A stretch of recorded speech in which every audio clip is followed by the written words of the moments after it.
But tonight we're going to talk about Sikhism's emergence in context. And so we'll welcome Brian Carwana, the director of the Encounter World Religion Center, for tonight's presentations. Thank you. Okay. Great. Okay. All right. Thanks, everyone. Thanks for being here. There it is. This is a new talk, one I haven't given before, so yeah, I hope you enjoy it. In terms of our objectives, kind of threefold. One, I want to just set the stage. And here I'm going to talk about, I want to set the stage by talking about tradition. What is tradition? Second, to kind of give us a quick overview on the Sikh tradition. Sorry, where is that? Am I controlling that? I'm not controlling that. I'm controlling it. Oh, you're controlling it.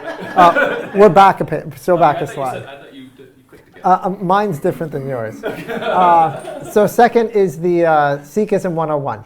I have a full Sikh presentation that goes on for an hour. We're not going to do that. I just want to give you really quickly some of the basics of the Sikh tradition.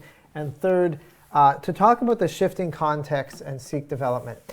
This class is titled about Sikhism emergence in context, but as I crafted it, I'm actually going to talk not only about the context that it emerged in, but how that context changed over time and how the Sikh tradition developed with it. So we're going to constantly watch how the environment played some role in the development of the tradition. So we will start off by talking about tradition, yes. Okay. On tradition, I want to argue basically that tradition always reflects and draws from cultural context. We'll be talking tonight about how the Sikh tradition draws from cultural context, but I want to start off by saying there is just nothing unusual about this. This is how all religion works. Judaism, you've had lectures on this here, where you can see how it draws on the Canaanite tradition, also how it was influenced by Zoroastrianism, which contributed things like an end times teaching and the idea of the devil. And then you have some novel elements. In Judaism, one thing that I think was fairly novel was its the way everything was centered on a text. I'm not sure anything around it was quite so text-centric, right? And this is how traditions work. To take a second example, Christianity. We have the same thing, right? Christianity partly obviously draws on Judaism, also borrows from Greek philosophy and Greek thought, and then again has novel elements. The Trinity, for example, would be a novel element. And to use one last example, something more current to us is evangelicalism. I've taught here, I think, a class on evangelicalism, and when I did, I argued that evangelicalism was very modern, that it drew on historic Christianity, but it was born in the same time and places as liberal individualism in the United States and in England, and it had imbued some of those ideas. And of course, again, it had novel elements as well. So if we talk today about how the Sikhs have borrowed from their context, we need to understand that that's how it always works. Not just religion, this is how culture works, right? What is Canadian? Well, Canadian's a bit of British heritage, a bit of America next door, and then some unique elements. I think the multiculturalism is a fairly unique element, for example. This is just how human culture works. And so a fancy word for this is to say that they're syncretic. That is, all human cultures are like this. Even your views on gender, right? They borrow from things over time. And so what I wanted to say before we start is that we have a tendency to think about things like Judaism, Christianity, and Islam as being bounded, right? They're like in their own boxes and unchanging. Judaism for however many thousands of years, Buddhism, etc. And actually that although we tend to go down this road, it's incorrect. That it is more accurate to think about religions and traditions generally as porous, right? As things pouring in and out all the time and ever changing, right? They're always evolving. So if I could put this differently, religions are more like flows than boxes, right? If you think of that river, if that's, say, Judaism, it travels over time, things pour into it. It gets wider in some places and narrower. It's affected by its environment, right? If you have a lot of trees on a riverbank, it will hold the bank, it'll cool the river. If you don't have trees, it will wear the bank away. That silt will muddy it, it'll slow it down. They're constantly evolving and changing, okay? So today, as we're talking about how the Sikh tradition evolves and borrows, this is something I've had to say, is to not think that that is somehow strange or illegitimate. That's how all tradition is. Okay. So to talk a bit about the Sikh population, or the Sikh tradition, roughly around 28, 30 million people in the world. It's about double the number of Jews on the planet, so it's a fairly large tradition. And as you can see, obviously, India is the largest collection, but Canada is perhaps the second largest. Certainly in terms of percent of the population, Canada is undoubtedly the second kind of most Sikh-dense place, I guess you could say. Geographically, the story starts in the Punjab.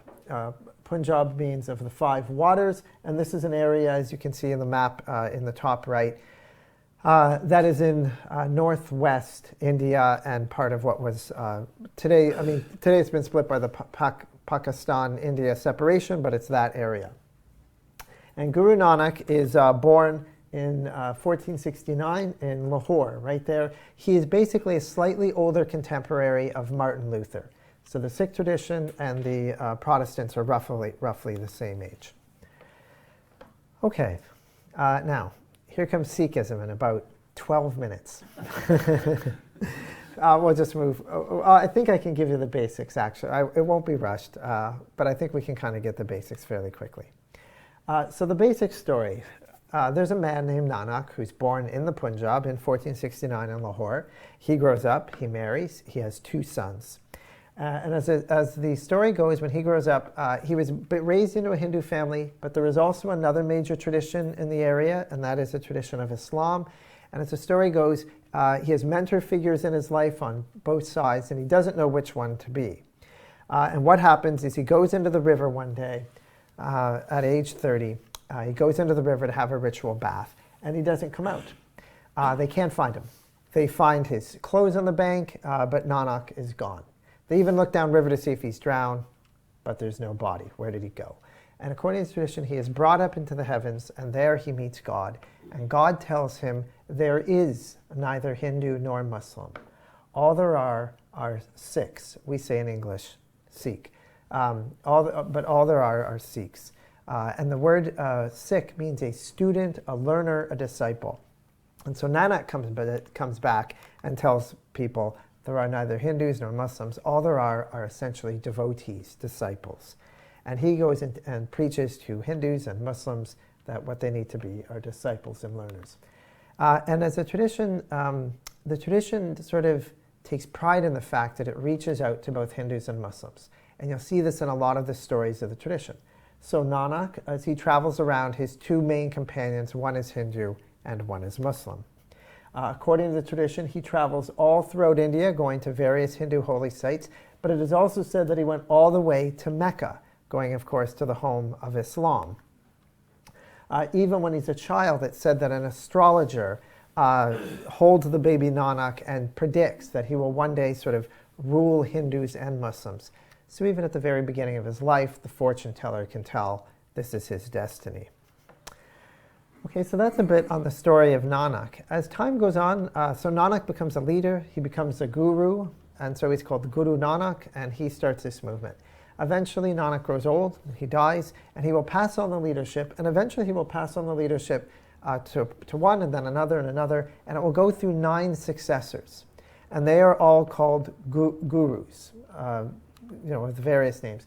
The final guru, Guru Gobind Singh, will do something very unusual.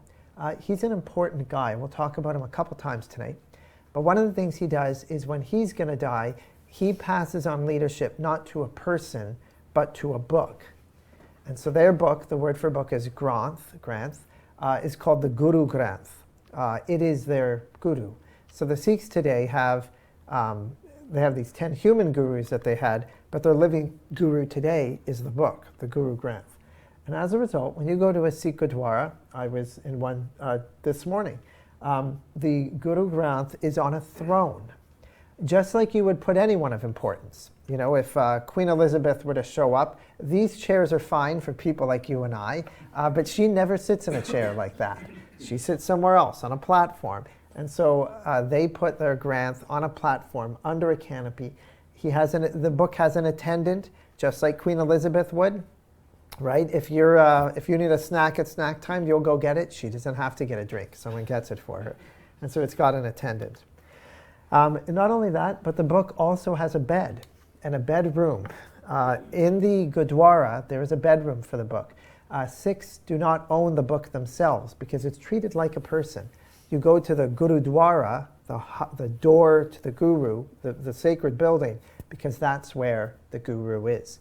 And at night, 5 people carry the book up and bring it to bed and put it in a bed.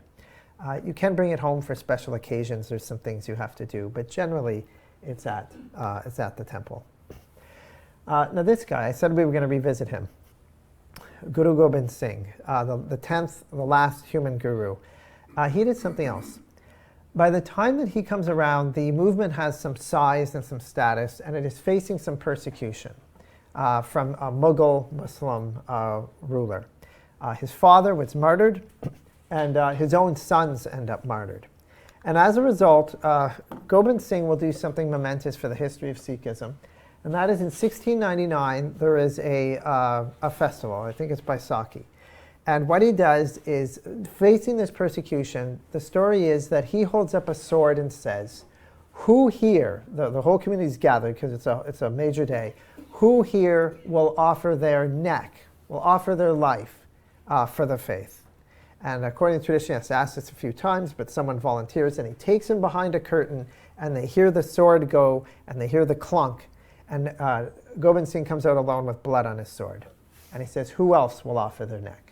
And a second person does this, and then a third. Each time there's more blood on the sword, until there are 5, the 5th person.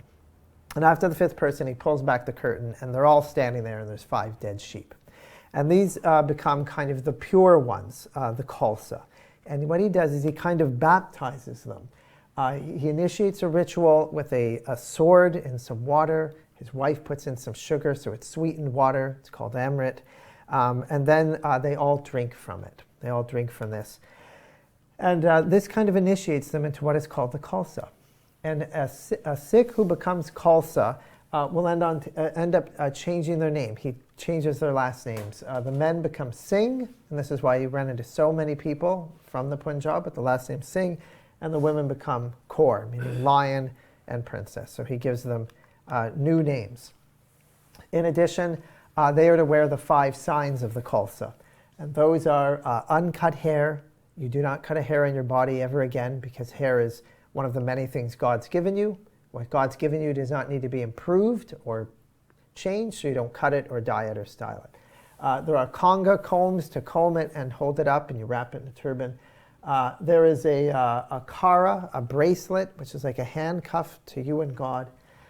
There are sacred undergarments to represent chastity, and there is the kirpan, the sword, that they are to arm themselves because they're being persecuted. And so a true Sikh is a sant and a sapahi, that is a kind of saint and a soldier. A Sikh man I met on Sunday said, well, I've heard it, they often say something like, you cannot not step in when there's injustice, even at personal risk. The man on Sunday said something very interesting. He said, he said, pacifism is not part of our tradition. He said, non-violence is immoral when violence is required, which was just the way he put it, but it was an interesting take. Okay, so you have here the signs of the Khalsa. So what are the Sikh principles today? This is a very straightforward faith, and so it really has 3 key principles. The first one is called Simran, and it means to meditate. This isn't the kind of meditation where you sit and watch your breath or you do visualizations. This is a kind of meditation of calling God to mind, calling God's name to mind. And so when you go to a Sikh Gurdwara, the Granth is there, but beside it are some people who are chanting hymns from the book. This is called Kirtan. And you listen to the hymns, and you sit there and you listen to the Kirtan. And this is the first principle, is to go to the Gurdwara and to listen to the hymns being chanted. You are to call God to mind through Kirtan, through prayer, things like this. The second key principle is that of seva, which means service. And this can be done a lot of ways. You can do good in your community. But par excellence in Sikhism, what this is langar. When you go to a Sikh Gurdwara, there is free food for everybody. If you go to the larger Gurdwara, Dixie and Derry, it's open 24 hours a day, and there is always food. They will feed you for free. There are volunteers who cook, volunteers who serve you. No one asks for money. This is what they do, and so they provide. A year ago, right now, in Toronto, there was the Parliament of World Religions. Some of you heard about that. There were 8,000 people who went to that conference and were there for 6 days. And every day, all of the lunches were provided for free by the Sikh community, 5,000 to 8,000 a day. They have benefactors who provided the money, and then volunteers from all over who showed up, right? So langar.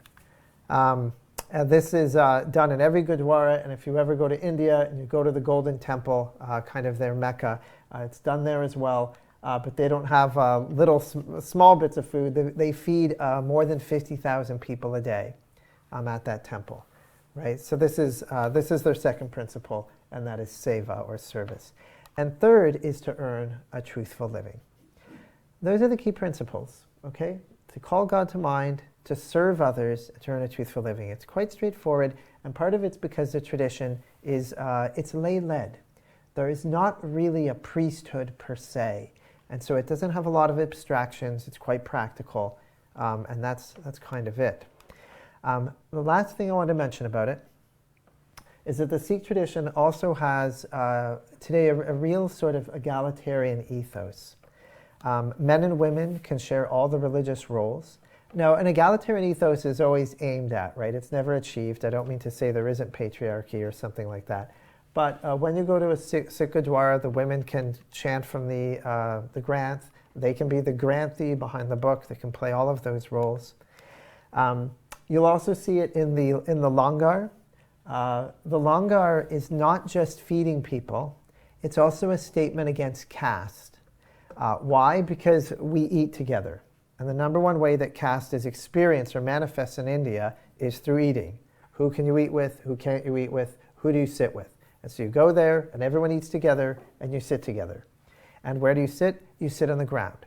Because another way caste manifests is you give higher people higher chairs, and so they sit together, not all elevated, but all humble on the ground. Okay, and so this is intentional. And you'll see it with the names. The names of Singh and Kaur are partly also a statement against caste. Because even if we say we're not going to pay attention to caste, you all know that John is a Hamer. And as soon as you know he's a Hamer, you know what caste he is. But by changing the names, it was this attempt to sort of get around this. Okay, so that's Sikhism 101. And I think I was pretty good on perhaps the 12 minutes. Okay, any quick questions at that point? Are we okay? Yeah.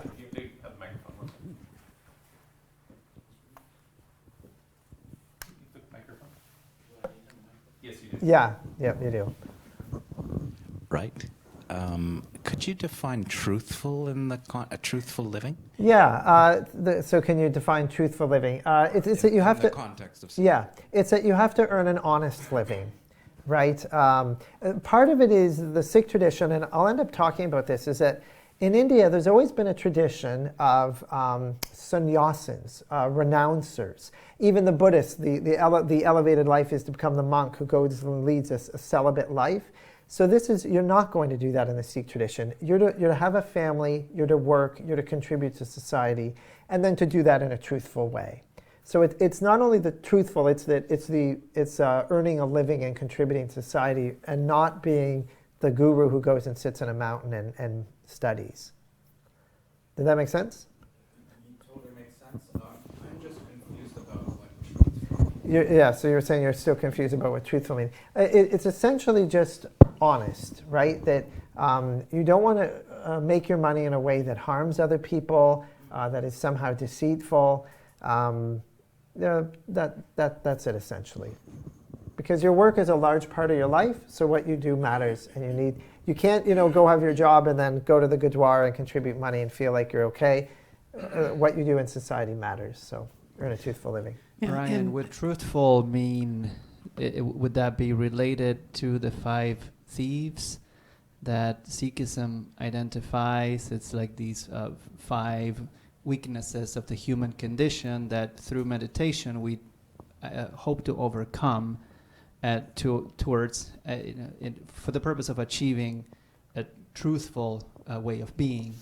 If it's lust, greed, and greed, 3 more. Yeah. I don't remember which one. Yeah, no, that is true. I mean, part of the issue is that in India, in the Indian religions, this is something they generally share, is that the problem isn't, like in Christianity, the problem is sin. And it's often willfulness, that sort of thing, the wayward will, your choices. In India, the main problem is ignorance. And as a result, the solution is always enlightenment or coming to truth. And so earning a truthful living is doing everything right. Because if you see well, if you are enlightened, then you will act well. So truth is almost like the ultimate religious goal. And so your living has to be in conjunction with that. I hope that helps a little bit. Yes? Yeah, in rather obsolete Christian terms, the active life, not the contemplative life. Yes, that's right. The other thing that strikes me is that there's a lot of places, and maybe Sikhs fall prey to this as well, where you have to be honest with members of your own religion, with your own community, but it's okay to cheat outsiders. But Sikhism grew up in the middle of other religions as neighbors, so it can't be like that. Yeah, no, that's exactly true. Yeah. Yes, there's a question back there. What's the meaning of the ring? Oh, the kara. Yes. The bracelet is, it is supposed to be a kind of, it's described as a kind of handcuff because one's around you and the other one's to God. It's linking you to God. It's also that you will, you put it, if you only have one, you put it on your dominant arm. I wore one for a couple of years because one was gifted to me, and you do notice it. You reach for the door handle and it clings. If you're writing, it might cling. And as you notice it during the day, it's another way of calling God to mind and asking yourself if your behavior is God-like, if you're doing the right things. So it's this little watch essentially on you, saying, what are you doing, and is this worthwhile? And men and women use, or only men? Men and women will wear it. Yeah, yeah, that's right. Yep. Would truthful living preclude accepting, say, welfare if you were in between jobs, or must you always be gainfully employed? No, it wouldn't. It wouldn't preclude welfare at all, because one of the main things that they have in the Sikh tradition is this langar, right? Is providing food to people who don't have it, and they do that here. Actually, John was just telling me that the large Gurdwara in town, which is not at all near the downtown, comes here to the downtown on Saturdays with a bunch of food for the folks that are living in the park. So no, there's no shame about needing help at all. Definitely not. Okay, so I said at the beginning we wanted to cover 3 things. We wanted to talk a bit about tradition. We did that. Sikhism 101 in 12 minutes. We more or less did that. But then the bulk of this presentation is now this, and that is, okay, so how did this tradition emerge? And how did its context help shape it? So, to understand Sikhism, we have to understand a little bit about India and the Punjab's very fluid religiosity. I gave you a kind of river metaphor of things going in and out, and that's how all traditions are. But in India, those flows in and out are even more noticeable. It's just a very fluid and intermingling sort of area. There's a history of religious meaning there, mixing there. And I can give you some examples of that. So, and this is, I'm just going to give you some pieces here and there.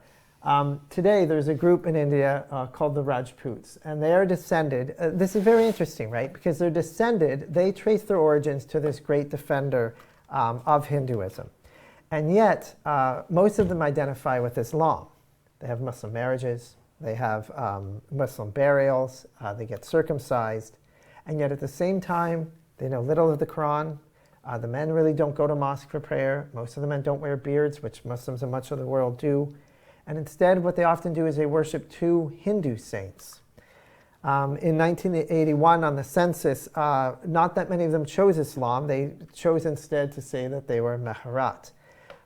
This is different, right? You don't have groups like this very prevalent in sort of North America, but here in India you have this kind of mixing. To take another example, I'm going to be flipping across time frames because I want to show you this is a long tradition. So we're kind of going back in time. If you go back a century, in 1911 there was a British census. And in the Punjab, over 200,000 people identified themselves as Mohammedan Hindus, right? Which is not a category you normally think of, but there, this was just a thing. Another community had two names, a Hindu name and a Muslim name. In the early 19th century, going back even further, hundreds of thousands of Hindus would do pilgrimages to Muslim shrines. This is still done today, but I think the numbers were even bigger there. Many Sikhs carried out Hindu life cycle rituals, and Sikhs attended Muslim shrines. These are Sufi saints who have died, and they have shrines because people go there and they understand that they'll attain blessings, and go to Hindu holy sites, right? So this kind of fluid mixing is just part of the air you breathe. Even going further back, in the 17th century, there's a famed Muslim writer who composed a biography of Muhammad that was based on the version of the Ramayana.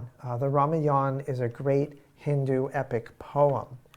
And there were other collections that frame the life of the Prophet and of his grandsons, Hassan and Hussein, in terms of other Hindu epics. Right? This generally, you go to other parts of the world, that's not going on with Islam so much. But here you get this fluid sort of mixing. So then the question is, this has been a long time going back in the Punjab, this sort of mixing. So what's the story like in 1500 when Nanak is first sort of proclaiming his message? And we don't know exactly, but we know some things. It is a time of Hindu practices, and there are a lot of diverse Hindu practices. One of them is that there are Brahmin-led rituals. There is the Brahmin priest, and he is doing the ritual. He is putting the elements into the fire. He is reciting prayers in Sanskrit, not a living language, more like our Latin, but in Sanskrit that are from the Vedas. He says the right mantras, he puts the right things in the fire, and it will create a kind of power that bestows blessings. It's also a caste-based system because it elevates the Brahmins. They kind of have power. At the same time, there are also ascetics. There are renouncers, sannyasins, who go live an ascetic life. They forget about the caste system and the Brahmins, and people go to them because they're understood to have some kind of merit from their holy works. Third, there is the bhakti path. That first path, the Brahmin-led rituals, is sometimes called the path of, it's one of the versions of karma. That is the path of doing the right actions, which includes your ritual duties. The second one is the path of knowledge, the ascetics who meditate and try and attain enlightenment. But the third path is the path of love. Bhakti is the path of ardent love for God. That you can get to enlightenment not just through wisdom or through doing the right deeds, but just by loving God. And one of the ways this is done is through murtis. Murtis are images or idols, whatever term you prefer. And there are various pujas you do, murti pujas. You go to the images, you bow in front of them, you chant mantras, you may mark their forehead, you may offer food, you may bathe them, put out food and light candles and things like that. And that is a very, very prevalent practice in India to this day, and very prevalent in the milieu that Nanak is existing in. There was, however, at the same time, another form of bhakti devotion, and that is the Sant tradition. And the Sant are also into devoted love of God, but they're more into poetry and a different way of sort of expressing this. And so the Sant tradition is also devotion focused, but it stresses internal devotion. It's just loving God in your heart. And they understand that God is formless. And so they dismiss the murtis, the images. Don't worry about those things, you don't have to do that. And they tend more towards a monotheistic understanding rather than what was often a more polytheistic understanding. Instead, what they do is emphasize the divine name. And as such, they dismiss the rituals. You know, the Brahmin priest who's saying the Vedas and saying the mantras and putting things into the fire, forget all that. That doesn't matter. Just call God to mind. They were kind of populist traditions. These saints or poets would teach in the vernacular poetry. They put it to music and song. They're hymns of devotion to God. And they were partly a kind of social protest movement at some times. They tended to kind of do away with caste to some extent, or at least dismiss it. And so it was popular with women and popular with the Dalits, which are the untouchables. Some of the saints were themselves women, and some of them themselves were untouchables. So it gave religious leadership to people who normally didn't have that. The sant tradition is not like a church organization. It's not a coherent tradition. It's just these teachers who would create an impact and gain followers. And so we have this kind of diverse Hindu milieu. And at the same time, we also have Islam. Islam, of course, is ardently monotheistic. Here too, God has no form. In the midst of India, where God has a million forms, for the Muslims, God has no form. Also a focus on a text, right? The focus on the Quran, and so it's a book religion. That book itself is poetic. If you've ever heard the Quran chanted, much of it is beautiful poetry. And one of the most prominent forms of Islam in India was the Sufi tradition. And the Sufi are the Muslim mystics. They chant poetry, they use music, they use meditation. They also meditate on the name of God.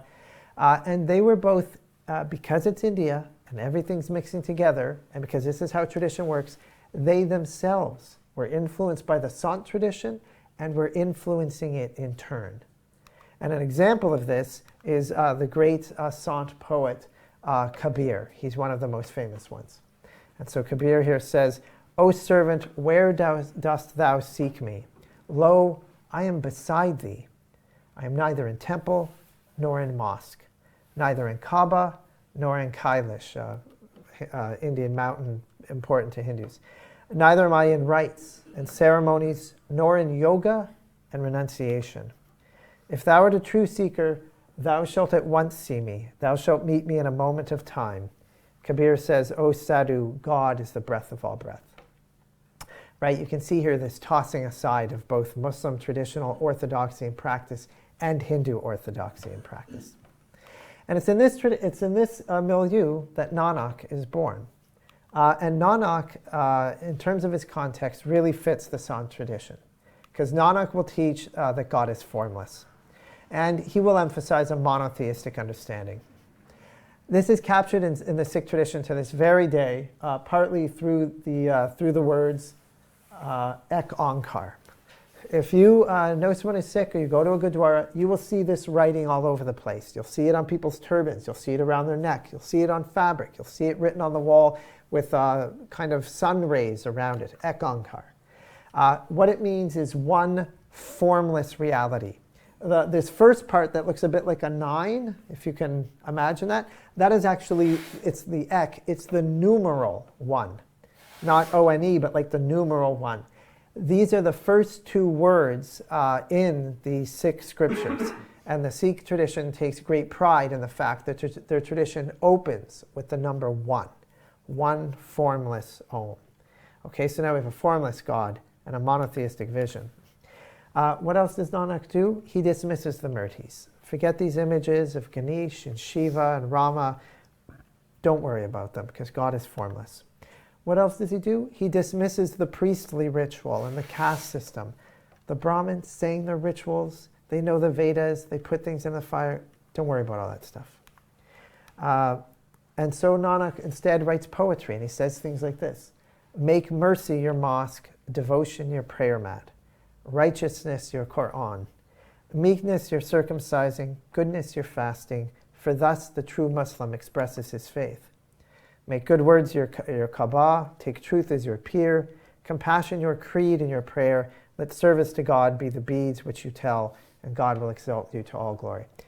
I think you can see it's reminiscent of what we just saw with Kabir, right? Kabir is just a slightly older contemporary, It's the same idea, just dismissing of orthodoxy and of religious authorities. So he dismisses the priestly caste and ritual, and then he also dismisses ascetics. He dismisses the ascetic path as well. Okay, and what does he emphasize instead? What he emphasizes instead is Simran, meditating on the name, which you still see at the Sikh Gurdwara today. You still go there, people are sitting there calling God to mind. Okay, so in terms of the influences, we can see that this tradition at its start has been affected by its context. Right? There's similarities with both the Sant and the Sufi paths, the formless God, the emphasis on poetry, the rejecting of traditional orthodoxies and practices, calling God to mind, meditating in the name of God, emphasizing an interior devotion over outward forms, with both the Sants and the Sufis will do. And I didn't mention this, but even the community kitchens. It is Nanak who will start the Langar practice, that we're going to feed people in our places of worship, but the Sufis were doing this, and there were some Hindu sects that were doing this as well. Okay, so you can see how Nanak comes out of his context. Now, generally speaking, most scholars see here a lot more Hindu influence. Nanak and the successors, the early successors to his movement, were Hindus, and they seem closer to Hinduism in some key ways. The goal is moksha rather than like heaven and hell. They don't have the heaven and hell doctrine. They have reincarnation. So it looks and feels a bit more like that. This raises a question, and that question is, how distinct is the Sikh path, sometimes called Sikhi path? And here, sometimes in history you've got a really good look at something, and it's like the picture, right? We got there a picture of Muhammad Ali, and you know the beauty of a picture. You weren't there, but you can see exactly kind of what happened. But sometimes when you're digging in history, and especially the further back you go, you don't have a picture. What you have are puzzle pieces. And so we're going to, in trying to answer this question, we don't have a picture, but we have puzzle pieces. And it's a kind of puzzle where you don't have all the pieces, right? So as you start to fill it in, some parts you can see quite clearly. Others are complete whole. And in other places, you can tell some of it, right? You can tell there's a bear here, but you can't tell if it's a mother bear and are there babies there or not, right? And so we go back far enough in history. There's no printing press in India at these early times. So we're going to take a look at puzzle pieces. We want a complete picture, but you get enough pieces, you can learn some important things. Okay, so what can we say? First, it is unclear if Nanak saw himself as starting a new tradition per se. This is not unique, right? People have said this about Jesus. They don't think he was trying to start a new religion. Many scholars think that Muhammad, at least originally, did not see himself as starting a new religion, but simply bringing the monotheistic faith to his people. So Nanak, it's believed, does not necessarily see himself as starting a new tradition per se. The early community does not strongly distinguish its members from those following other paths. I might have put a letter N in paths and called it paths. This is the local word. The various following various paths or teachers, it's called paths. And there are lots of these in India at the time. There's a teacher and followers, and if you follow that teacher, maybe it goes on for a couple centuries, that can be called a path. And so following this guy is not uncommon with what's going on. They share agrarian festivals and life cycle rituals with Hindus. And in fact, they don't even have a single word for their own identity.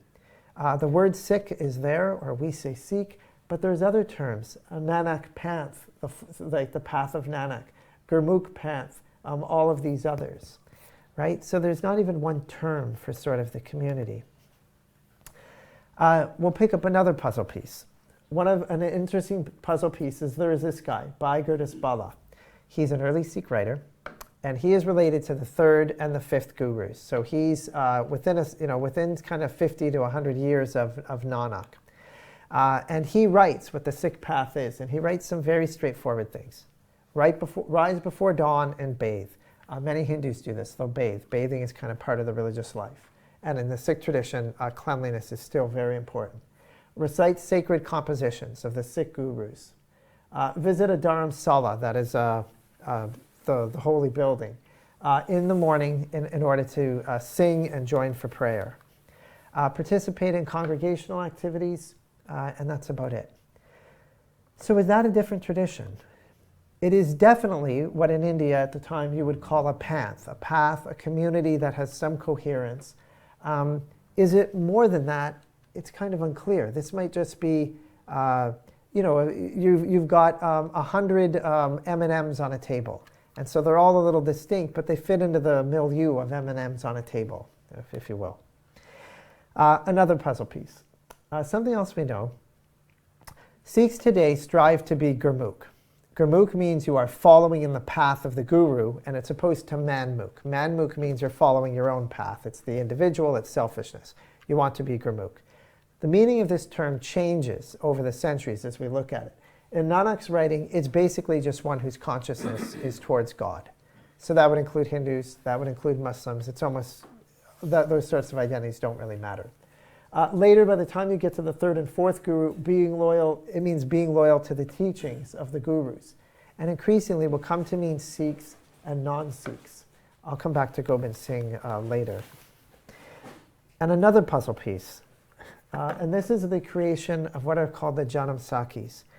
These are biographical stories of Nanak that will appear over time. They're written after Nanak is gone, and they tell the stories of his life.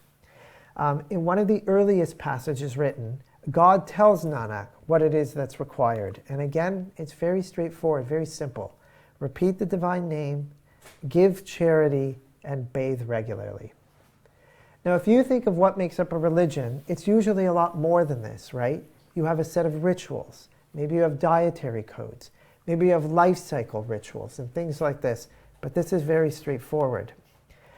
The fact that these stories are written over time, do show that the fact that the community is has these stories and they're growing stories about Nanak do show that there's a kind of identity perhaps growing. And yet at the same time, the stories borrow a lot from the Hindu context. They draw liberally from the Hindu Puranic epics, from Sufi hagiography, and from Buddhist Jataka tales, or the Jataka tales. That is, you will see miracles that Nanak performs that are also attributed to the Buddha. Right? So you can see here again how context and environment is shaping things. Another puzzle piece. The Sikhs at this time, they still have this book. They had a second, there's a second kind of text of some significance written called the Dasam Granth. It is the writings of the 10th Guru. That's Guru Gobind Singh. What is interesting about this book is how different it is, because it retells stories of the Hindu goddess Mother Durga. The book also recounts the avatars of Vishnu and of Brahma. Now today, if you ask a Sikh about this, sometimes it's described that he was teaching to the people of that time and had to speak using the myths and the stories they knew, right? But this, however it's understood, these stories are clearly coming right from the environment. These are Hindu stories written in this book. So then how does, if the movement isn't yet, if it's not clearly its own religion, it more clearly is today. So how does that happen? And I'm going to suggest to you that this separation happens over time in a few stages. First is the creation of the Granth, of the book. The 5th Guru does this. He collects the writings of the previous Gurus. He also takes writings from Hindu Sants and from Muslim Sants. Sikhs take pride in the fact that their book has the writings of Sikhs, Hindus, and Muslims in it. And he compiles the book. And this makes the Sikhs a textual community. Most of these Sants, these little paths that are there, most of these paths wouldn't have a set of scriptures that they're gathered around. So this creates a bit of identity. So some of them would, mind you. But second, and most important, particularly important, is the creation of the Khalsa. Do you remember what this is? This is where Guru Gobind Singh baptizes some people, and then they wear the 5 Ks. Do you remember me talking about that? It's Gobind Singh who does that. That has no parallel in the environment. There's no other group doing this. It's very distinct. You remember I said when you have tradition, sometimes you have a bit of this tradition, a bit of this tradition, and then you have the novel piece. Remember we were talking about that? This is clearly a novel piece. Guru Gobind Singh here is trying to separate his group out to really make it distinct. And it is not like a path. What he's doing is not like that. there's an initiation ritual. There are all these visible markers on your body. There are behavior codes that will be written over time, and the name change, changing people to sing. All of these things, he is really trying to create kind of a separate community. And then the third piece is that there's some really major changes in the late 19th and early 20th century. And I'm going to spend, that's the last piece we're going to talk about. I'm going to spend some time on it because it's really a fascinating story, actually. In order to do that, we have to discuss a little bit about where the Sikh tradition is just before this. This is, again, a time where we have to look at our puzzle pieces. But because it's the 19th century, we have more puzzle pieces than we did when we were looking in the 16th century. We know this a lot better. So what do we know? There were a lot of different varieties of Sikhs at this time. There were the Sahajdari Sikhs. That term's still used today, but back then it meant something different. This Sikh community does not go through the initiation of the Khalsa. They would cut their hair. They were not required to carry arms. Not only this, they had radically different lineage of the gurus. That is, I gave you the story of there's the 10 gurus, this guru, this guru, this guru. But a lot of these Sikhs say that after Nanak, you can follow his son instead of the second orthodox guru. And some break off after the 5th guru. And so they have different lineages of gurus, which today in the Sikh tradition is completely outside the bounds. In fact, they often did not accept the text as the current guru, but had living gurus. Again, this is, for most Sikhs today, completely outside the bounds of what's thinkable. Many viewed the Dasam Granth. That was the book I just described to you that had Mother Durga and the avatars in it. Do you remember me telling you about that? Many viewed it as equal to the Adi Granth. They would treat it equally. You can read their writings. And some of them revered Hindu scriptures as well. Sorry? Oh, I thought somebody said something. Another group at this time are the Udasi Sikhs. Their name means detached, and they're renunciates. I was just telling you a little while ago that Nanak did away with the ascetic tradition, but it's in India. There's a million things going on in the Punjab, and here we are when you have a group of Sikhs who are themselves living an ascetic life. So they don't carry arms. Instead, they carry ash that they mark on their body. They did a lot of hatha yoga, so they had a mat for that. They carried a cap, a simple gourd or bowl, a flower rosary, things like this. They believe that liberation requires you to live a renouncing path, which is, again, in the Sikh tradition today, I was telling you have to earn a truthful living. You're not to be an ascetic. But here you had this was a fairly large group that say that's actually the path to liberation. You have to put aside the ordinary life and devote yourself full time if you're to achieve liberation. And they believe that mystical practices could even potentially make one equal to the gurus, and they had living gurus. They were very prominent. They managed key temples, and it is well understood that they were very important in converting many, many people in the 19th century into the Sikh tradition, because they had no family life. They would go to the borders of where the Sikh community was. They'd go into places where there were no Sikhs, and they would preach, and they brought people in. They were a very important community. What else can we say about this time, also in the Sikh community? There were Sikh writers who upheld the Vedas, the Hindu scriptures, and who would say that Nanak revered the Vedas. Do you remember what the Vedas were? The Vedas were do you remember I showed you the Hindu priest putting things into the fire, and I said he's chanting Sanskrit mantras? They're from the Vedas, which are the ancient texts of the Hindu tradition, in a language that, not in a vernacular language. Some of them describe Nanak as a kind of avatar, like Krishna and Ram. Not necessarily divine, but somehow an avatar. Some of them worshipped idols or murtis. We have records of there being murtis in Sikh temples and Sikh gurdwaras of the time. Some of them worshipped living gurus.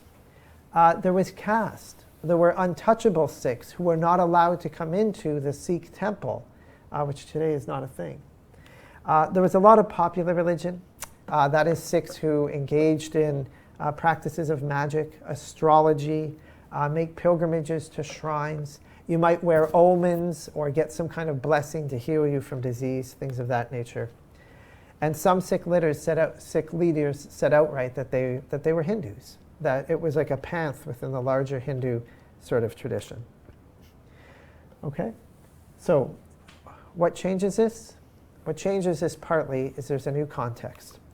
And that is the British conquer India, starting in the 18th century with the East India Company, and then by the mid-19th century, the British government has sort of taken over and rules the land.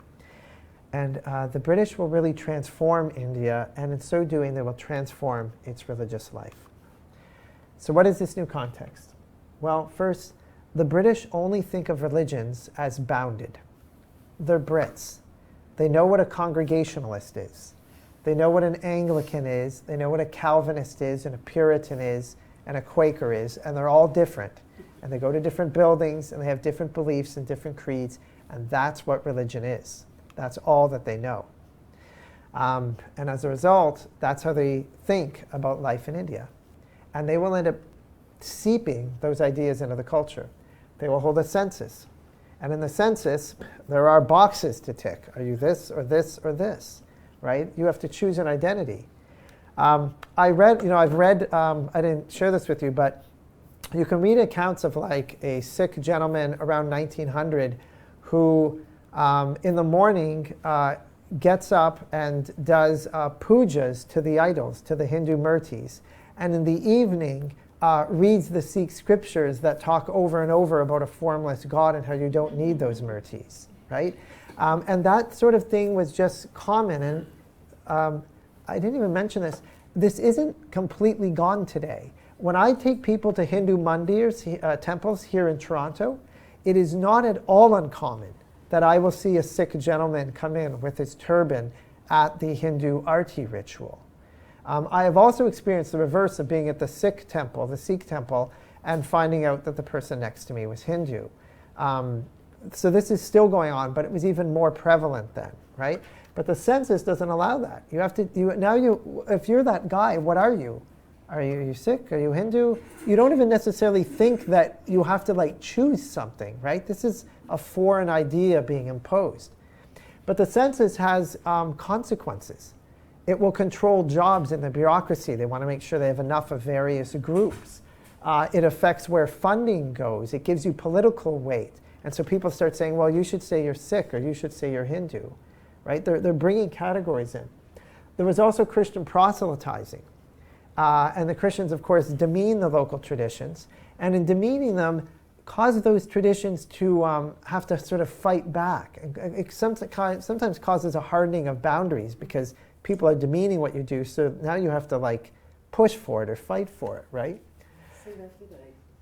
Yeah, they run schools. They create the school system. And in the school system, they will tell you what a religion is.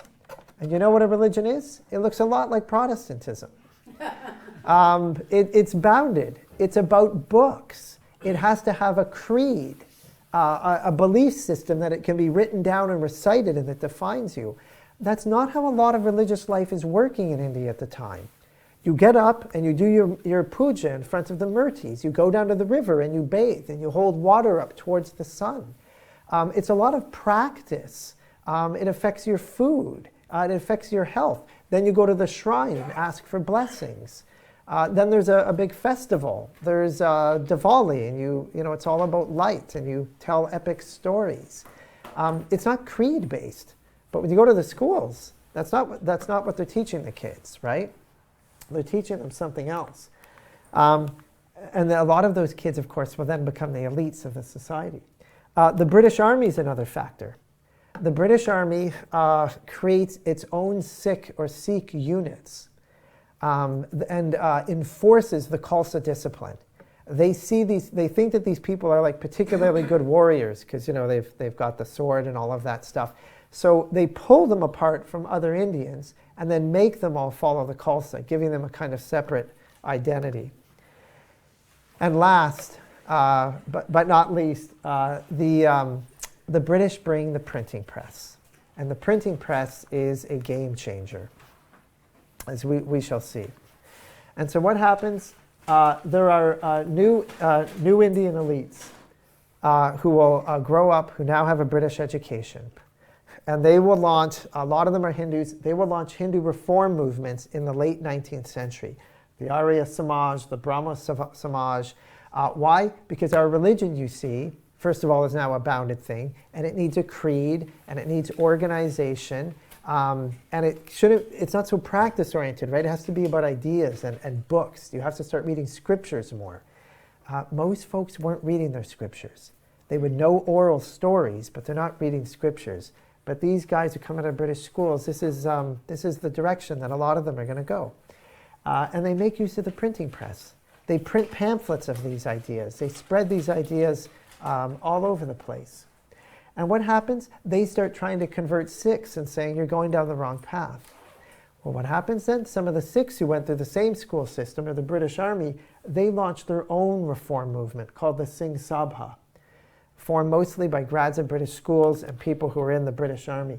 That gentleman, sorry, go back. That gentleman there, Dit Singh, was one of the most prominent. Him and another guy, Gurmukh Singh, were particularly prominent in sort of launching this reform movement. And what happens? These Sikh reformers create a printing explosion. They launch newspapers like the Khalsa Akhbar. And these newspapers, the printing press, you see, is a game changer. Without the printing press, your message can only go as far as you can sort of walk around. Your influence is in your village, or maybe sometimes you can get to a few neighboring villages. But in every village, the practices have developed over time, and they're very local. There's not like an identity that often that transcends 80 villages, right? It's a lot local.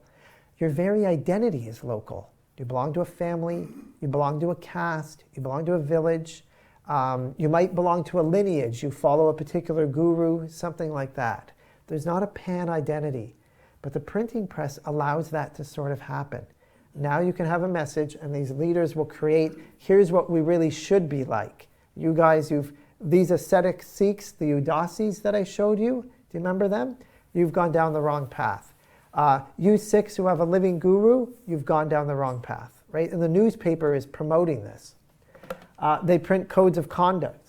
They publish stories of past Sikh or Sikh martyrs who had died rather than violate the Sikh codes of conduct. And these martyr stories become very important. And if someone in your tradition died to not violate the Sikh code, to not have their hair cut, then what are you doing? Why is it that you are throwing away what they died for, right? And so this all sort of happens. They'll print an exegesis of the Granth. Now you have to think like a British Protestant. You have to analyze the text and break it down and all that stuff. But they don't do this for the Dasam Granth because it's not as important. They're elevating the one book. They will build schools, Sikh schools. They'll build Sikh colleges, and that is really critical. They will raise the next generation of elite Sikhs. These people will take on leadership positions, and they're all raised in this reform kind of view. And they even send reformers out to villages who purge Sikh temples of idols, who stop pilgrimages to Muslim and Hindu shrines. They'll discourage participation in Hindu festivals, and they will denounce this practice amongst some Sikhs of having living gurus. The only guru, or the only gurus were the 10, and now the book. Okay, and what do? They don't stop there. They create new Sikh rituals, new Sikh rituals. The birth rituals, the life cycle rituals were all Hindu. When your kid was born, you would take them to the priest, and the pundit would do a blessing with them. They would choose a name for the child that was based on the month that they were born in. Well, now they say, no, what we should do is go to the Gurdwara and open the Granth. And we'll look at the first word in the book, and maybe take the first letter of that word, and that first letter will be the first letter of your child's name. They create Sikh rituals for birth. They do the same thing with marriage. The marriage ritual for Hindus and for all Sikhs until this time. We even have stories of the 10 gurus having their marriages like this. Is they walked around. There's a whole Vedic Hindu ritual, but part of it was walking around a fire. You'd walk around that fire 7 times. We're not going to do that anymore. get rid of the Vedic priest, the Brahmin, and instead what we will do is we will walk around the Granth. And so the Granth becomes at the center of your marriage. The death rituals, they get rid of some of the Hindu death rituals, and instead they bring in Sikh ones, like reciting the Guru Granth afterwards in one continuous recitation that would go on for approximately 2 days. As for the commoners who are going to shrines because they will heal you and bless you and they'll allow you to conceive a child, now some people are writing and saying, actually what you need to do is recite this verse from the Granth. It will do it for you. Right? There's kind of high religion with the elites who are all educated and often live in urban centers, but there's the folks who live in rural villages, more popular religion, and now the Granth is replacing kind of both of those. They took over the Gurdwaras, or the temples, from the other Sikhs who owned them. Eventually, the Udasis, I know I'm throwing a lot of language at you, those were those ascetics. Do you remember them? Eventually, they come to understand that they really are Hindus and they're not Sikhs. And today they consider them, they're literally just kind of, they helped grow the Sikh tradition tremendously in the 19th century. And by the end of the 20th, they're not part of it. Okay? So what is Sikhism today? It's this. Now, the exemplar, not all Sikhs are Khalsas, but the ideal Sikh life is to be a Khalsa Sikh. Sikhs have their 10 gurus, and they have their living guru, the Guru Granth. Right? This is a tradition today. And so to recap, let me just actually skip that slide, go to the next one. To recap, there's been 3 big movements, right? We started with Nanak, and Nanak was of the Sant tradition, right? He said, forget about the murtis, forget about the rituals. Religion is inner devotion. It's about reciting the name of God, and we're going to feed people, right? That was the context, and that's how it starts. But that context then has to live in the milieu of this fluid Indian, this very diverse Indian landscape. And so what happens to the Sikh tradition? It becomes diverse. Eventually, there are some who are worshipping the images, the murtis. There are some who are ascetics. There are some who don't follow the 10 gurus, but follow some other guru chain that comes off of one of those 10, some descendant or lineage. Some have caste, right? It goes all over the place because that's how most things in the context in that milieu go. And then finally, what's the third change? British colonialism. They bring ideas of bounded communities that are defined by creed, that have strong rituals, those sorts of things. And the locals, of course, don't just become British. They didn't become British. They didn't become Christians. They take these ideas, but then they put them to their own use. And so you get Hindu reform movements, you get Sikh reform movements, and they make of it what they will. Okay, and that's the talk. Thanks. Okay, Erjan. I have a question about the Babur Sultan Akbar Shah, Akbar the Great. Oh yeah. He was also like this Sant tradition, like he wanted to do synchronize Islam, Hinduism, Zoroastrianism, Christianity. Yeah. And then like 50 years he try to do that, and then his son came over and I think he jailed him and put a really religious Sunni movement back to India. I think that affected also the Sikhs, I believe, isn't it? Yeah, yeah. Akbar is a really interesting guy. So the Mughals, which were Muslims, ruled this area of India for a number of centuries. And I said, do you remember me saying that the identity, there wasn't a pan-identity. Like it was a lot of it was local, your village and your caste and who your guru is and your lineage, the particular practices, stuff like that. The number one thing that Islam was not free of that, but it had the most pan-identity, this idea that we are distinct and separate. And then Akbar comes along and really tries to just meld everything together, which was a new move. You do have people that are borrowing traditions, but the way he, as a ruler, wanted to systematically bring it all together was a bold stroke. But as you recounted, it didn't last. And for a lot of Sunni, I was trying to say the one tradition that sometimes did try to draw stronger boundaries was the Muslim tradition. And so you can see after that there were some, after that the move amongst Muslim rulers was to say, no, Akbar went too far. Maybe you should have religious toleration. Sometimes there wasn't religious toleration, but with Akbar, for some Muslims, he went too far.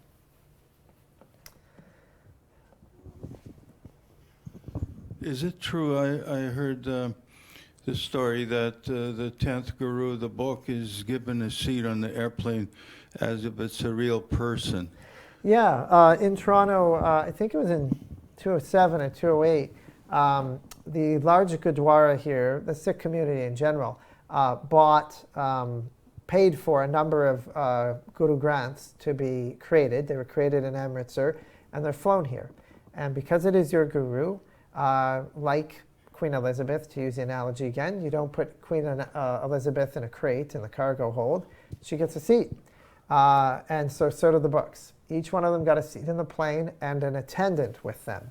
So there's a seat with a book and a seat with an attendant. A seat with a book, a seat with an attendant. And they all came over that way. And when they got here, there were limousines to pick them up. And then they were all taken to a place that had a special room because they need their own room. So yeah, they treat the Granth as their guru.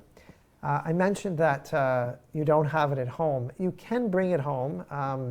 Like maybe if you have a wedding or something, you would want to bring one home. But even then, you've got to have a broom. You've got to have a bedroom for it. You'd make it a room on the top level of your house so no one's walking over it. And you would empty your house of meat. Sikhs do eat meat, but not in the Gurdwara. Some don't outside of it either. But it's not forbidden to eat meat, but not in the Gurdwara, not in the presence of the Granth. And so if you're bringing the Granth home, you have to get rid of all the meat in your house. So it's very much a person with a bedroom and a presence.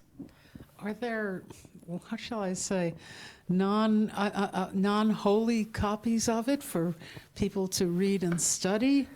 Or, I mean, I'm thinking of the Torah scrolls in the synagogue, which stay in the synagogue, and they're treated very specially, and they are handwritten, and you can't make any mistakes on them, and so on and so forth.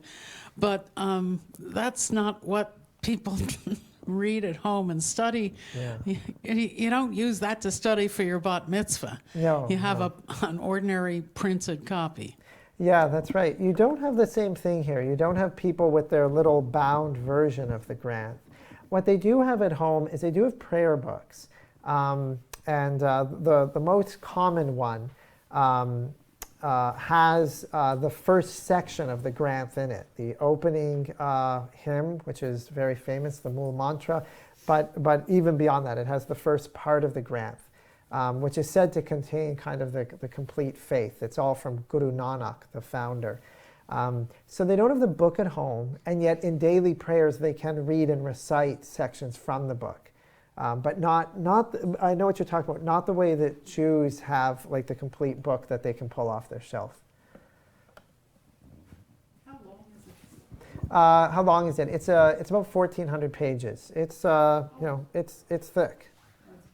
It's a big book, yeah. All devotional poetry. I think I said this. It's not. This is the third time I've talked about the Sikh tradition in the last 7 days, so I don't know what I've said. It's not. If you're used to a Hebrew Bible or a Christian Bible, those texts are narrative based. Here's Moses and what Moses did. Here's Jesus, what Jesus did. Their book is not. Their book is like the book of Psalms. The whole book is the book of Psalms. It's just devotional poetry. It's hymns of praise. Any other questions? Do you have another? It would appear that what the British did to separate the different religions and make them all bounded and separate and so forth set things up for religious intolerance in a way that perhaps did not exist before that. Would this be so? Yeah, I think that's right. This is actually very interesting. When I teach, sometimes I've taught about this, that in the West, we think of secularism as enabling religious freedom, right? Because there were different groups and they weren't getting along, or the government's trying to force you to be Anglican or be Calvinist. And so leave us free and this will solve the conflicts, right? This goes back to the wars of religion and stuff like that.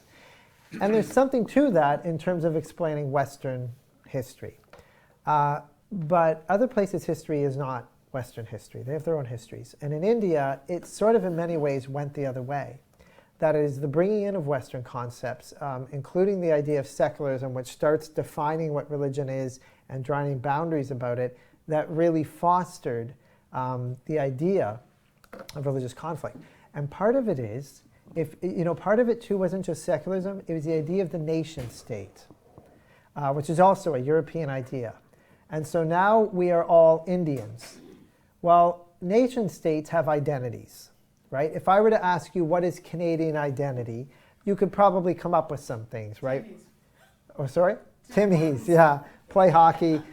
But we're supposed to be the tolerant nation. We're supposed to be the multicultural nation, right? You know this stuff. We're not the United States. I always say that's 3/4 of a Canadian identity. The problem was in India, as I mentioned to you, that identity wasn't wide, it was local. You really were defined by your caste, by your village, things of this nature. Well, now you need an identity for India. Well, what's our identity? Are we all Hamers? We're not all Hamers. Are we all millers? Like that's our job? No. Are we all from this village? Are we all from Guelph like I am? Well, no. So we needed a national identity. And what some people said is, we're Hindus. And this, once you do that though, you have a couple of things that come off of it. One is, now you have to define what Hindu is, because there are a million things going on under that umbrella. In some villages, there's a deity in that village that's not known elsewhere. So you have to start defining it, and you create orthodoxy. And of course, if we're all Hindus, what does that say of the Muslims in particular, right? And sometimes the Sikhs, but the Muslims in particular. And so I don't mean to say there wasn't any religious violence before this time, but I think most folks feel that there's been more religious violence in India in the last century than in perhaps any previous century. And it's because the nation state and Western ideas have hardened identities that before were loose and fluid and didn't have this kind of rigidity. Colonialism leaves a massive impact wherever it goes. Any other questions?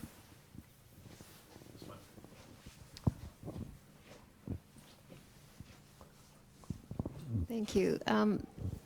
It's on, right? What really struck me was in Christianity, it's not to do this, not to do this, not to do this, whereas it is very simple, as you said, that it says what to do. So there's a real contrast for me there. But also, in terms of Sufism, I'm just wondering if you could talk a bit more about that.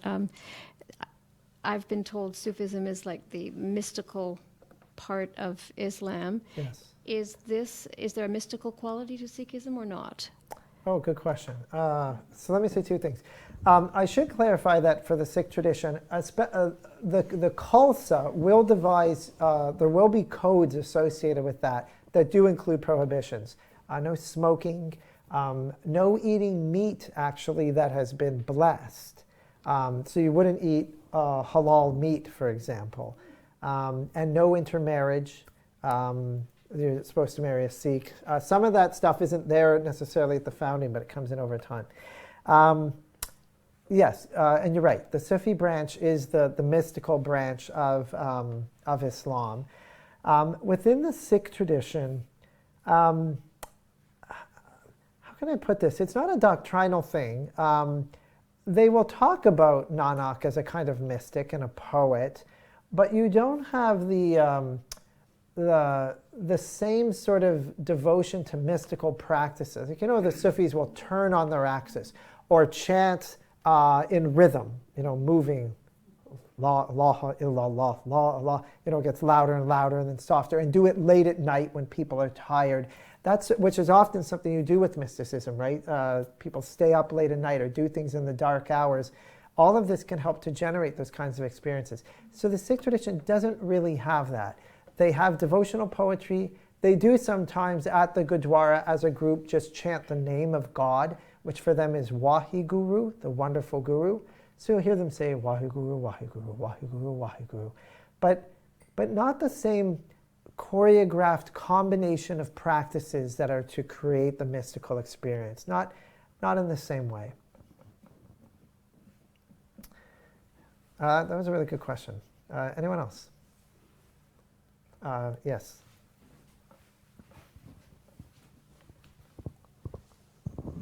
I'm sort of not really sure how to ask this, but I want to ask about the white Sikhs, the new movement of Sikhism, and if you could comment on that. Sure. You're talking about Caucasians who become Sikhs? Yeah. Yeah, you can convert to the Sikh tradition. It's not a proselytizing tradition. There was that time, as I mentioned, in the 19th century where some folks were going out and proselytizing.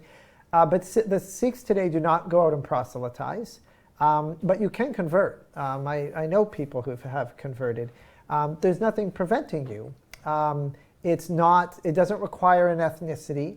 It doesn't require a caste, right? In the Hindu tradition, part of it is that you're supposed to have caste. It's both this thing where you're not proselytizing, but there's nothing preventing you from coming in either, right? There's no boundary that says, well, you don't fit this kind of characteristic. The message is supposed to, the practice is, remember God, give service. These are universal practices. So you can convert.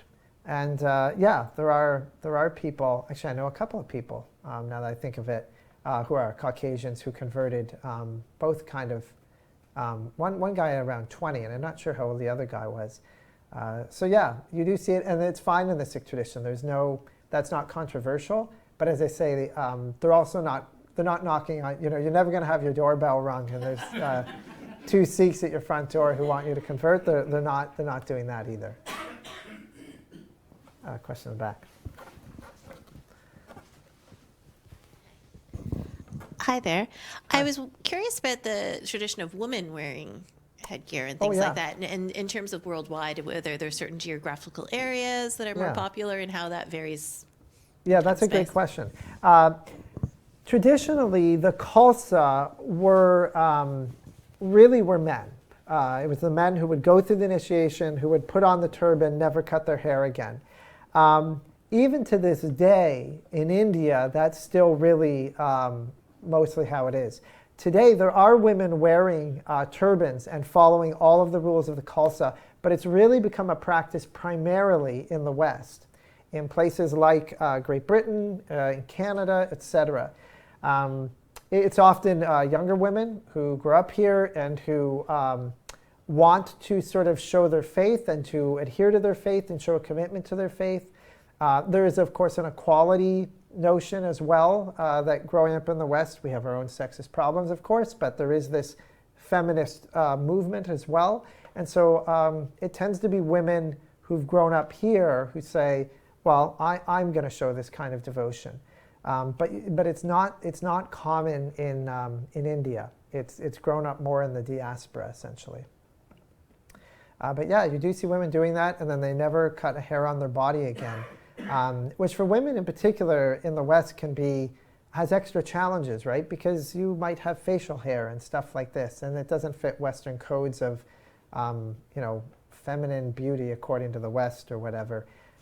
So I remember being in Vancouver talking to a young Sikh woman, she was probably 22 or whatever, and yeah, she had very, very prominent sort of facial hair, but she had no shyness about it. This is my body, and I'm not ashamed.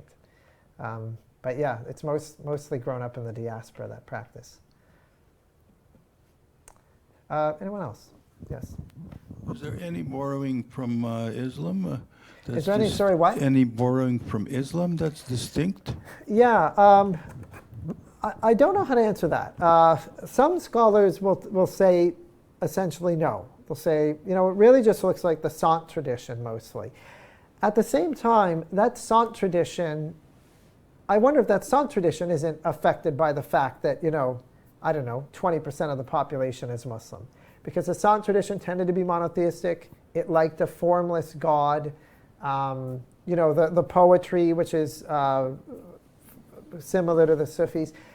All of those things do have precedence in the Hindu tradition.